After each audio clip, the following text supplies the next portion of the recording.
season 3, the final season, and discussing today Reiki dedicated to closing up loose ends, I think. That's what I felt like this season did for everybody. I always felt like, I'm going to start with some aura fluffing, to get you prepped for closing those loose ends. I always felt like with Locke Key, it was very typical YA. I mean, YA has like this core basis when it comes to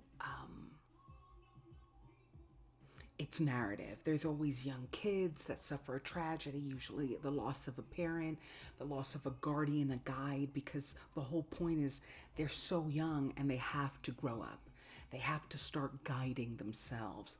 And then comes the mystical element. They find something, usually a family heirloom, or they end up moving to somewhere else that has a magical element and they gain superpowers, or they find a different world and some level of escapism. Because the whole point of YA is young adult. You are a young person dealing with and becoming an adult, dealing with adult themes, and that kind of rip that occurs within all of us of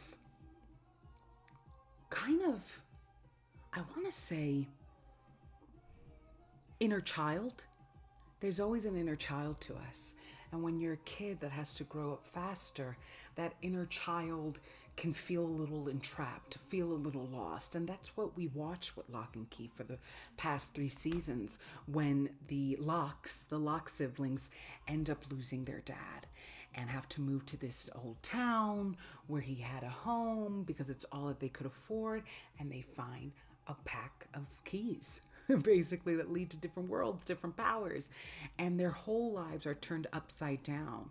And I think what I found fascinating about Locke and Key was how it dealt with trauma, but also the idea that there's nothing that could compensate for the pain of loss. These kids, they get these magical powers and they get to travel, with wings or open up doors that lead to new worlds. And yes, it comes with their issues. But what I found fascinating is like there was always pain. There was always fear. There was always an enemy. And it wasn't the opportunity to gain more through magic didn't compensate or override the turmoils of just being a human being that feels.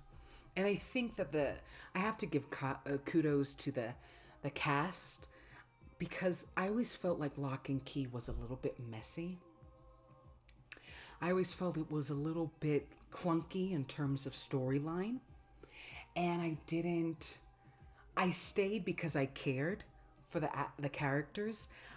Tyler, Bodhi, Kinsey, Connor Jessup plays Tyler. Like, all the actors did an amazing job in presenting characters that genuinely felt lost, but like good people that were lost. They weren't bad kids. They were just in pain. And one thing that I felt season 3, I think it capped what the core problem of this series, which is you always felt it could give more. Yes, it was fantastical. Yes, it had great characters and great actors, but there was this element of it could be cleaner, it could be more fantastical, it could be bigger. And yet it never, for all its bigness, it felt small, it felt halved. And season 3 feels the same way. I have to admit it. This is my crystal bag. Yeah, just zipping it up.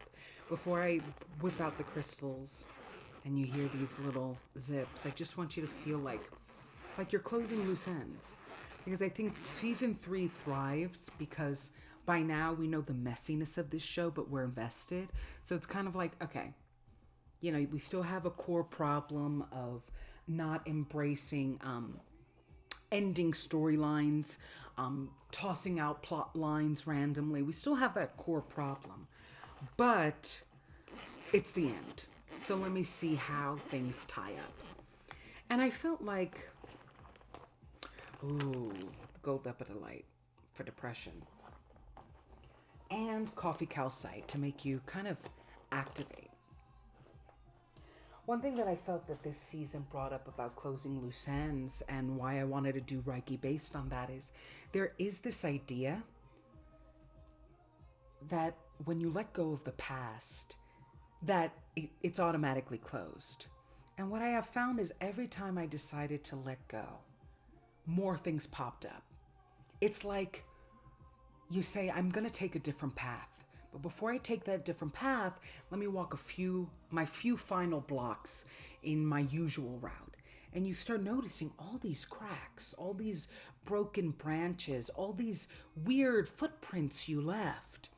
And even when you get out of that road and you finally go to your new one, you're like, wow, it's like the remnants of all that you walked in pain, all that you walked in depression, all that you walked in sadness is still there.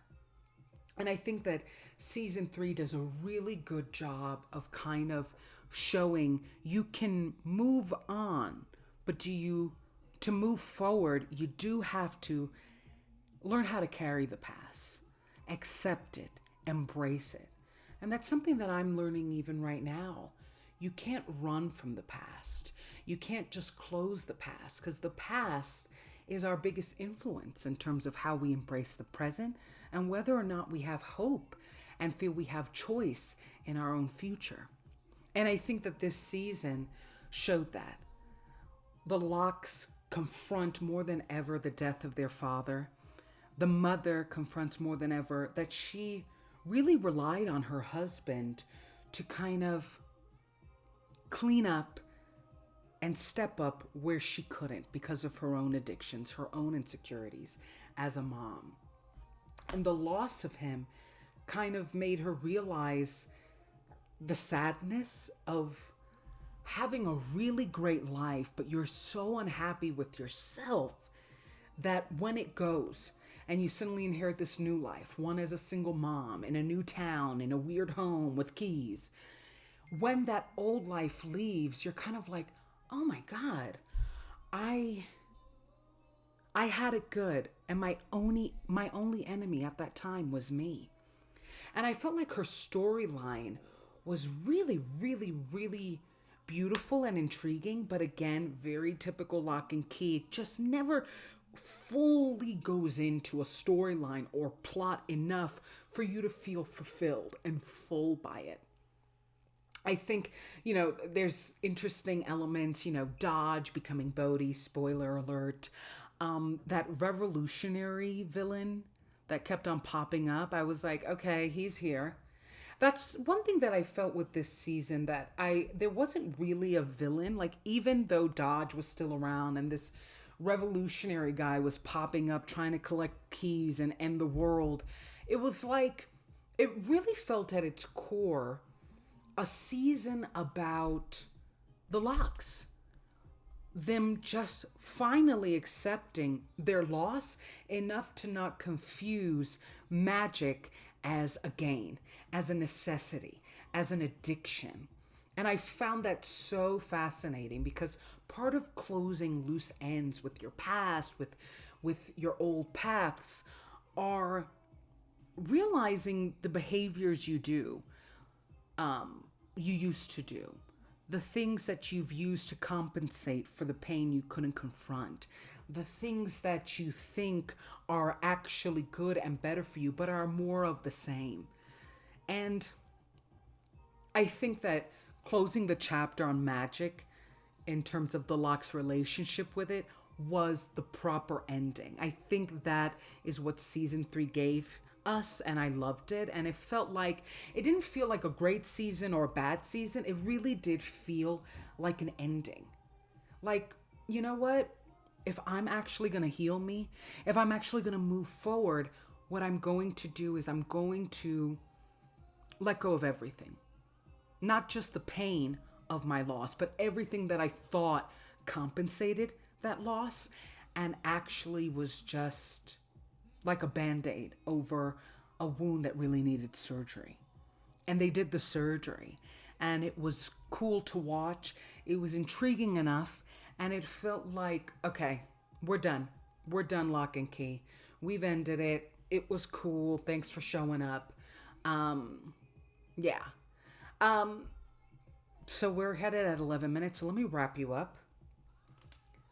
I just want to do this with the golden levitalite and the coffee calcite. This is one of my favorite crystals because this one's really good for depression. And coffee calcite is about kind of reactivating yourself. And I think that they go hand in hand because depression deactivates you, or rather makes you feel like you can't rise up. And coffee